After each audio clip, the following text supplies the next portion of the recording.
এইমাত্র চলে আসলাম মাঠের কাছে, আর এইখানে আজকের খেলা হবে ক্রিকেট খেলা, মানে 6-4।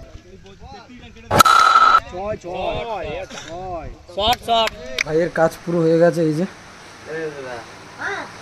একটা বছর হয়ে গেছে, সত্যি কথা বলতে আমার এখনো মনে হয় না যে আমাদের মাঝখানে নেই। অনেকদিন পর ভাইয়ের রুমে ঢুকছি।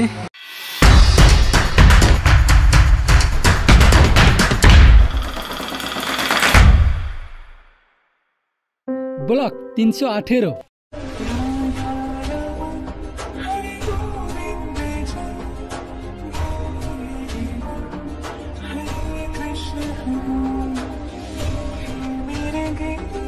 হরে কৃষ্ণ, রাধে রাধে। তো হ্যালো বন্ধুরা, welcome back to my new video. আশা করছি তোমরা সবাই খুব ভালো আছো অ্যান্ড তোমার ফ্যামিলির সবাই খুব ভালো আছে। সকালবেলা না মানে সুতো পাকাচ্ছিলাম, আর আজকে রয়েছে অমিতদার বাৎসরিক কাজ, সেখানে আমাকে যেতে হবে। তার আগে আমাকে একটা টুর্নামেন্ট, মানে অনেকদিন আগে থেকে নেওয়া আছে নাকি, আমি খেলাকে খুব ভালোবাসি, সেটা অমিত ভাই মানে অমিত দাও জানতো।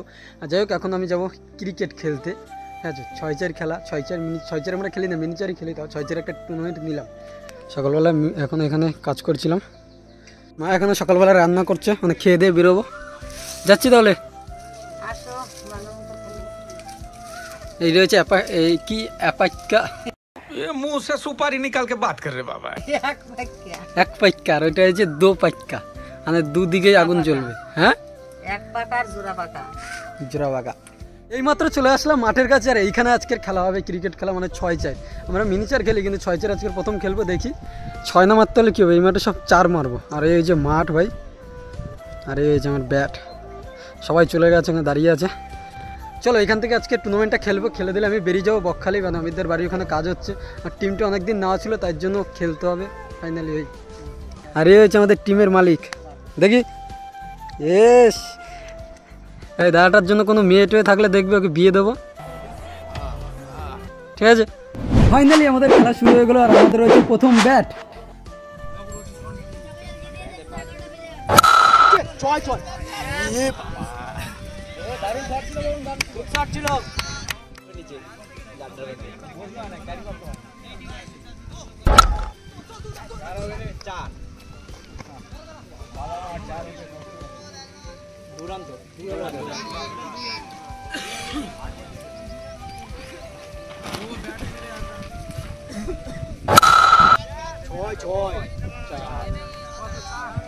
বরুণের ব্যাট থেকে অসাধারণ আরো একটি চার।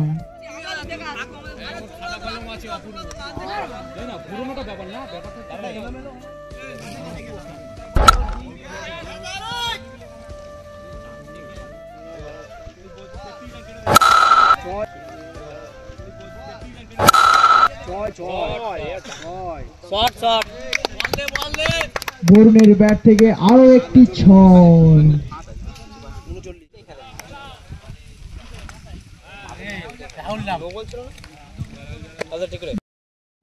রাধে রাধে। এখন না প্রায় 12টা বাজে, আর এখন খেলাধুলো করে চলে এসেছি। দেখো আমরা 6-4 তেমন খেলি না, তাও অত সুন্দরভাবে যে 78 রান করেছে 6 ওভারে, সেটাই অনেক, মানে মান সম্মান থাকার মতন। আর যাই হোক, আমার সাথে যে দাদাটা ছিল সুমনদা, ওদের সাথেই আমাদের খেলাধুলা শুরু। আমার দাদা বলো, সুমনদা, আরও অনেকে আছে। সুমনদা যে এত সুন্দরভাবে খেলবে না, দমকা খেলিয়েছে। আর এই সাইড থেকে তো আমিও ফাটিয়েছি। আমিও তখন 6-4 খেলি না, এই টুর্নামেন্টে খেলতে গেছি। যে আমি যখন মারছিলাম, আমি ভাই ক্যাচ না হয়ে যায়, কারণ না খেয়ে গেছি সকালবেলা। তাও দেখি 6 যা মারছি, ভালোই গিয়েছে। আর সুমনদা খুব সুন্দর খেলেছে, নাহলে অত রান হয় না। ও ধরে ধরে খেলেছে, আর আমি এর সাথে থেকে তো যা বাটাম দেওয়ার দিয়ে দিয়েছি। ফাইনালি চলো এখন আমি বেরোবো। এখন যাবো অমিতদের বাড়ি ওখানে, কারণ 12টা বেজে গেছে, তাদের যেতে হবে। কেমন চানটা করি। দেখো অনেকে বলতে পারো যে খেলতে না পারলে যা হয়, সেরকম কিছু না। আমরা মাত্র 3 জন খেলেছি, আর যাদের নিয়ে গেছি এত ক্যাচ মিস করছিল না, হাতের ক্যাচগুলো ছেড়ে দিচ্ছে। আমি কিপারে আছি, কী করবো, মানে গুঁড়ো বাচ্চাদের নিয়ে খেলতে গেছি, খেলতেই পারে না, খেলাধুলো করে। ওই বয়সে সত্যি কথা বলতে আমি 6-4 আমাদের এখানে খুব খেলা হতো, আর বড়দের সাথে পাল্লা দিয়ে আমি খেলতাম। আমার একটা কথা ছিল, আমি মাঠে নামে মাঠ তাপে, আমি এরকম করে প্রচুর খেলাতাম ওদের বয়সে। ছাক বাদ দাও ওইসব কথা, যা গেছে। এখন আমি চান করে বেরোই, তাড়াতাড়ি চলো। রাধে রাধে। মা এখন বসে গেছে, ঠাকুরের টাকা গুছিয়ে আমাকে দিচ্ছে গাড়ি ভাড়া। এখানে 60 টাকা হয়েছে, কারণ অমিতদের বাড়িতে যাব। সব খুঁড়ছি বয়সে এখানে গুনছে, ওইগুলো নিয়ে আমি যাবো। টাকা লাগবে না, আমি বলবো আমার কাছে টাকা নেই, গাড়ি ভাড়া নেবে না। শোনা গো আমার, এখানে টাকা গুছিয়ে আমাকে দিচ্ছে, ঠাকুরের টাকা সব বের করেছে। চলো আসছি। মা এখন টাকা দেবে, খুচরো টাকা লাগবে না, তো হয়ে যাবে। নিয়ে যাও, খুচরো পয়সা লাগে তো নিয়ে যাও। ওগুলো ঠাকুরের কাছে রেখে দাও। বাড়িতে যা টাকা ছিল মানে ঠাকুরের পয়সাও যা ছিল সমস্ত কিছু আমার কাছে দিয়ে দিয়েছে। চলো একটু বসুমাতাকে প্রণাম করে দিয়ে আবার বেরোবো। চলো এখন আমি বেরিয়ে গেছি, এখন যাই, পুরো 12:30 বেশি বেজে গেছে, দেরি হয়ে গেছে, এখন কথা আছে অনেক। চলো এখন না কামাহাটে চলে এসেছি। তোমরা আমাকে উল্টোপাল্টা কমেন্ট করতে পারো যে অমিতের ওখানে কাজ হচ্ছে তুমি খেলতে চলে গেছো। দেখো আমার বাড়িতে প্রচুর প্রবলেম, আমি তোমাদের কাছে বলি যেহেতু তোমরা ফ্যামিলি, আমি সব দিকে নিজের মতন করে সামলাচ্ছি। বাড়িতে দেখলে তো কীরকম অবস্থা, কারণ আমি খেলাটাকে সত্যি খুব ভালোবাসি। খেলার জন্য মাধ্যমিক পরীক্ষা ছেড়ে আমি কলকাতা চলে গেছিলাম, তাই জন্য আমি প্রথমে ফার্স্ট রাউন্ডে একটু খেলে আমি যাচ্ছি। সকালবেলা সুতোর কাজ করেছি, তারপরে এখন একটু খেলে নিয়েছি, খেলে আমি যাচ্ছি। কারণ খেলাটা আমার প্রচুর নেশা, মানুষের অনেক নেশা থাকে, আমার খেলাটা প্রচুর নেশা, ভাই মারাত্মক লেভেল, মানে বোঝানো যায় না। যারা খেলাধুলো করে তারা জানে, তাই জন্য উল্টোপাল্টা কমেন্ট করো না। আমি যাচ্ছি এখন আমাদের বাড়ি এখানে। চলো ভাই, কামাহাটে চলে এসেছি। কামাহাট থেকে এখন গাড়িতে করে যাবো কাকদ্বীপের, পিছনে আসছে, অনেক দেরি হয়ে গেছে সত্যি সত্যি। কোন রূপকথার দেশে আমি থাকছি মিলেমিশে, কেন বইছে হাওয়া দক্ষিণ দিকে কাকদ্বীপে আস্তে আস্তে নামার পরে 1টা বেজে গেছে, এখানে যেতে যেতে 2টো আড়াইটা বেজে যাবে। আমাদের বাড়ি এখানে যাবো, যেয়ে দেখি কী হচ্ছে। আমাদের বাস এখন ছাড়বে, এই যে ড্রাইভার টোভার কেউ আসেনি। আর এই বাসটা হচ্ছে পাথর প্রতিমা, এখানে দাঁড়িয়ে আছে।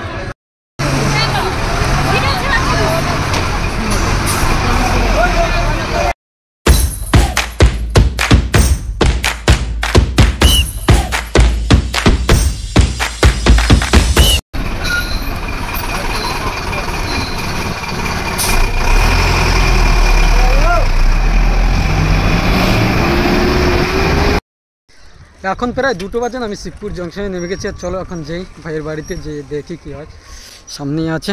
দেন চলো, এখন প্রায় না 4টে বাজে, আর ভাইয়ের কাজ পুরো হয়ে গেছে। এই যে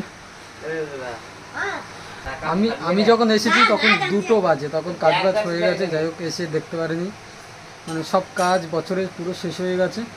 ওখানে ভাই আছে, এই যে 1টা বছর হয়ে গেছে। সত্যি কথা বলতে আমার এখনও মনে হয় না যে আমাদের মাঝখানে ও নেই। যাই হোক, আমার ছবিটার দিকে তাকালেই খুব খারাপ লাগে। ভাই এখানে আছে, বাবা এখানে বসে আছে। ভালো আছো? ভালো আছো তো? হ্যাঁ, যাও ভালো আছি। তাহলে কাজ বাজ সব হয়ে গেছে তো?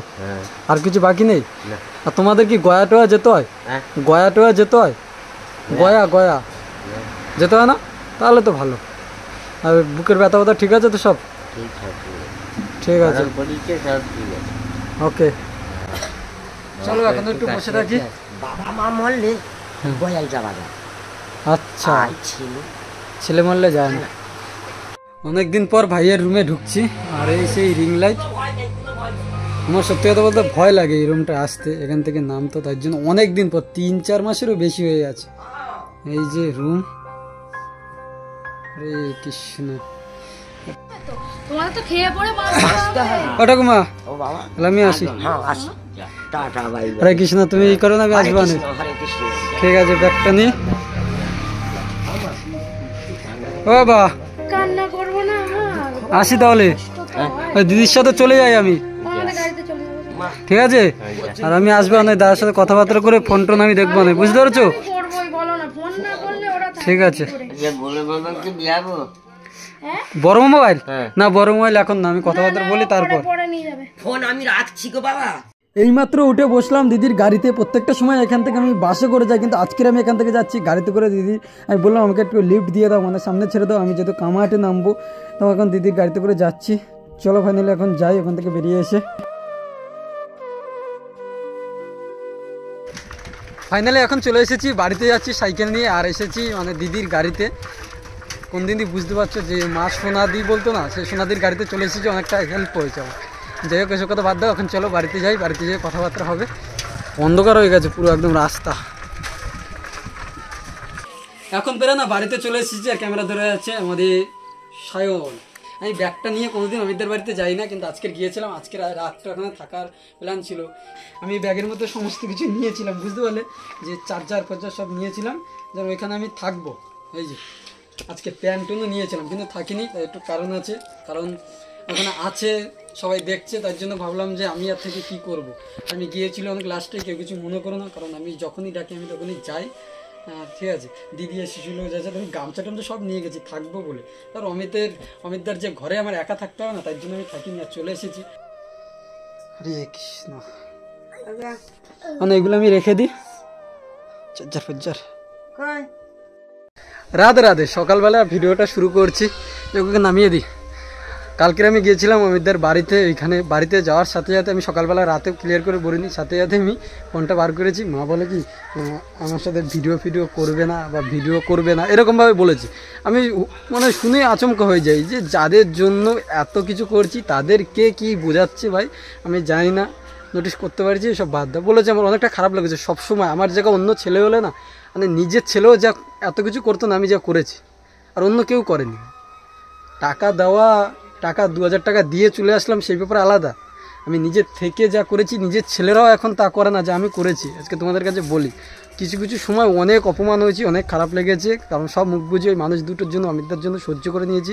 তাও আমাকে সামথিং বলতে থাকে, আমি কিছু মনে করি না, কারণ সবাই বলে কি বলবি, ছাড়ো, যে যে আমার নামে বলছে চারিদিকে বলে বেড়াচ্ছে, বলুক, ওসব নিয়ে আমি ভাবি না। আমি শুধু এখন একটা কথাই ভাবি যে আমি এখন ওই বাড়িতে যখন অনেকে আছে, অনেকে বেশি দায়িত্ব নিয়ে ফেলছে, যাদের একসময় আমি নিয়ে গেছিলাম, দায়িত্ববান লোক, দায়িত্ব নুক, এসব কথা বাদ দাও। আমি আমার মতন করে যদি পারি যাব, আর আমাকে ওই ভিডিও ওই বাড়িতে যদি না করি, কোনো দরকার ছাড়া আমি বেশি করবো না, আর গেলেও আমি তাদেরকে নাও দেখাতে পারি। আর আমি আজকের থেকে ডিসিশান অন্য করবো, সেটা তোমাদের পরে জানাবো। যাই হোক, সবাই খুব ভালো থেকো। সত্যি খুব খারাপ লেগেছে অনেকবার, আমার জায়গা অন্য ছেলে হলে আর ওই বাড়িতে যেতই না, নানানবার সবাই মিলে, আমাকে একজন না সবাই মিলে বারবার করে অপমান করেছে। যে কথাবার্তা শোনার পর আমি থাকবো পরে গেছি, আমি ব্যাগে করে সমস্ত জিনিস নিয়ে গেছিলাম, থাকবো। কথাটা শোনার পর একটু খারাপ লেগেছে, তারপর আমি বেরিয়ে চলে এসেছি। আর দিদির গাড়িতে করে আমি চলে এসেছি, দিদিকে দাদা ছিল, আমি বলে একটু আমাকে ছেড়ে দাও, ছেড়ে দিয়েছে।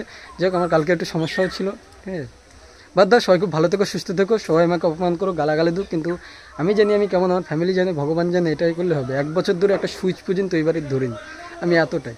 কারণ আমি জানি লোকের একটা জিনিস ধরলে, আমার যদি আমি একটা সুইচ ধরি, ঠিক আছে, আমার সব একটা জিনিস জন্য আমার সব কিছু চলে যাবে, সব কিছু যা পেয়েছি। আমি খুব হ্যাপি আছি। আর সবাই খুব ভালো থেকো, সুস্থ থেকো। আর মানুষের ক্ষতি করো না, মানুষের নামে উল্টোপাল্টা বলো না। আর কেউ যদি আমার নামে উল্টোপাল্টা বলে, আগে বলবো আমার সাথে মিশে দেখো, তারপর আমি খারাপ না ভালো বুঝতে পারবো।